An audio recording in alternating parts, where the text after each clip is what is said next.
Assalamualaikum warahmatullahi wabarakatuh. Perkenalkan, nama saya Dwi Fitriani Pratiwibowo dari Pendidikan Kimia 4C. Di sini saya akan menjelaskan apa itu tembaga, perak, dan emas. Tembaga merupakan logam yang sering kita temui di area pertambangan yang terbentuk dari larutan hidrotermal.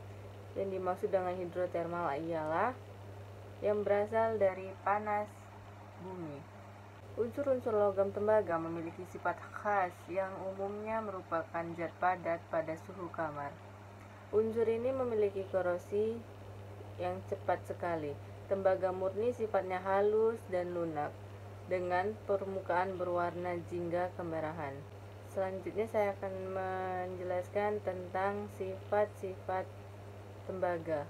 Logam tembaga bersifat mudah menghantarkan arus listrik sehingga digunakan sebagai kabel dan komponen berbagai alat elektronik.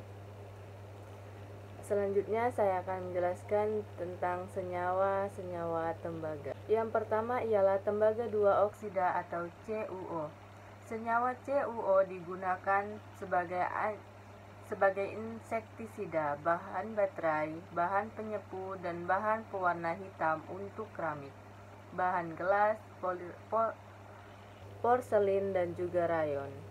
Dengan reaksi 2Cu ditambah O2 menjadi 2CuO. Yang kedua ialah tembaga 2 sulfat CuSO4. Senyawa ini digunakan sebagai anti lumut dalam kolam renang dan memberikan warna biru pada air pengawet kayu, penyepuhan, dan zat aditif dalam radiator. Dengan persamaan reaksi, Cu ditambah 2H2SO4 menjadi CuSO4 ditambah SO2 ditambah 2H2O. Yang ketiga ialah tembaga 2 klorida atau CuCl2. CuCl2 digunakan untuk membuat pewarna keramik dan gelas, pabrik tinta, dan juga fotografi, serta pengawet kayu dan katalis.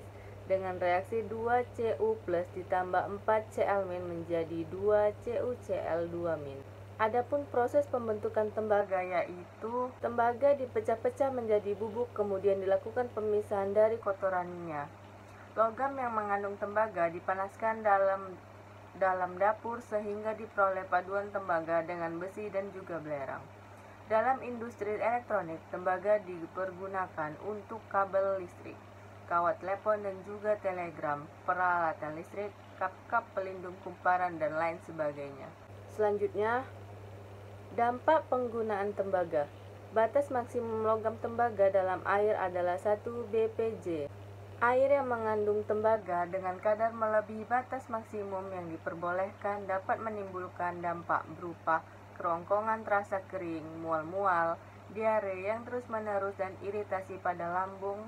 Dalam jumlah kecil, tembaga tidak mengganggu kesehatan karena dibutuhkan untuk metabolisme dan juga diperlukan untuk membentukkan sel-sel darah merah. Namun, dalam jumlah besar, dapat menyebabkan rasa yang tidak enak di lidah, kerusakan hati, muntaber, pusing kepala, anemia, dan sampai meninggal. Selanjutnya saya akan menjelaskan tentang perak. Pengertian perak. Perak atau argentum merupakan hasil proses hidrotermal sehingga sangat umum didapatkan bersama dengan logam lain. Selanjutnya saya akan menjelaskan tentang sifat-sifat perak pada tabel di samping. Di alam, perak terdapat sebagai perak murni, senyawa atau campuran dengan logam lain, sebagai senyawa yang ditemukan dalam bentuk sulfida dan campuran bersama CuAuPb dan Zn. Perak bersifat stabil di udara murni dan air, tetapi akan menjadi kusam bila terpapar udara atau air yang mengandung ozon atau hidrogen sulfida yang disebut membentuk lapisan perak sulfida. Selanjutnya ialah kegunaan perak. Perak dapat digunakan dalam film foto karena sifat fotosintesisnya. Dari sektor fotografi mengalokasikan sekitar 45% dari perak untuk aplikasi radioaktif yang umumnya langsung dibuang setelah digunakan.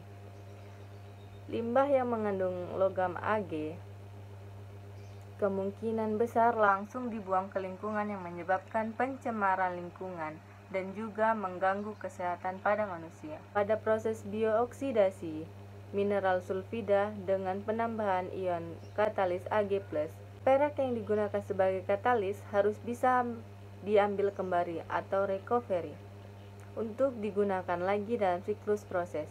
Pengambilan kembali perak mungkin lebih mudah jika dilakukan ketika proses sepenuhnya selesai.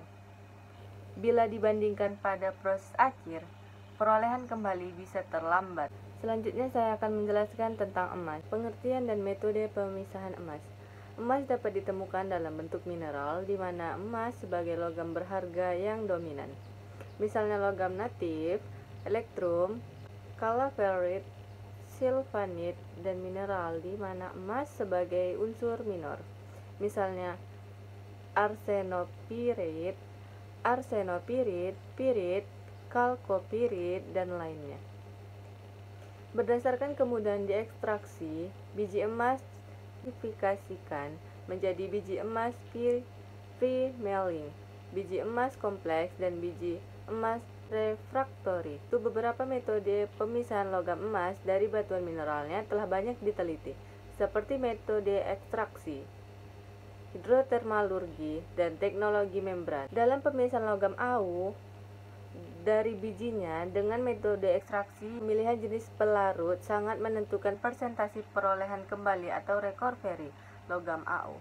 Hal ini bergantung pada rasio distribusi zat terlarut, dalam hal ini logam AU pada pelarut polar dan nonpolar organik. Selain metode ekstraksi adalah metode hidrometalurgi. Hidrometalurgi adalah ekstraksi yang mengolah biji menjadi logam dengan media cair. Salah satunya penelitian pemisahan AU dengan prinsip hidrometalurgi menggunakan pelarut aqua regia.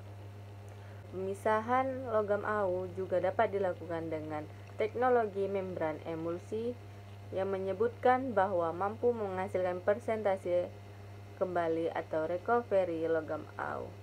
Selanjutnya saya akan membahas tentang sifat-sifat emas. Sifat-sifat kimianya emas memiliki bilang oksidasi +1 dan +3. Senyawa-senyawa yang mengandung emas 1 kurang stabil dibandingkan dengan senyawa-senyawa emas 3. Emas merupakan logam yang tidak reaktif, di mana emas tidak dapat bereaksi dengan udara, air, dan asam-asam mineral biasa. Kegunaan emas yang utama adalah untuk tolak ukur moneter yang sewaktu-waktu dapat dialih fungsikan sebagai pengganti mata uang kertas. Karena sifatnya yang lunak dan dapat ditempah, emas digunakan secara luas oleh masyarakat sebagai perhiasan, bahan penyepu, dekorasi, dan sebagainya. Di bidang industri, emas digunakan dalam industri tekstil dan industri elektronik sebagai komponen listrik.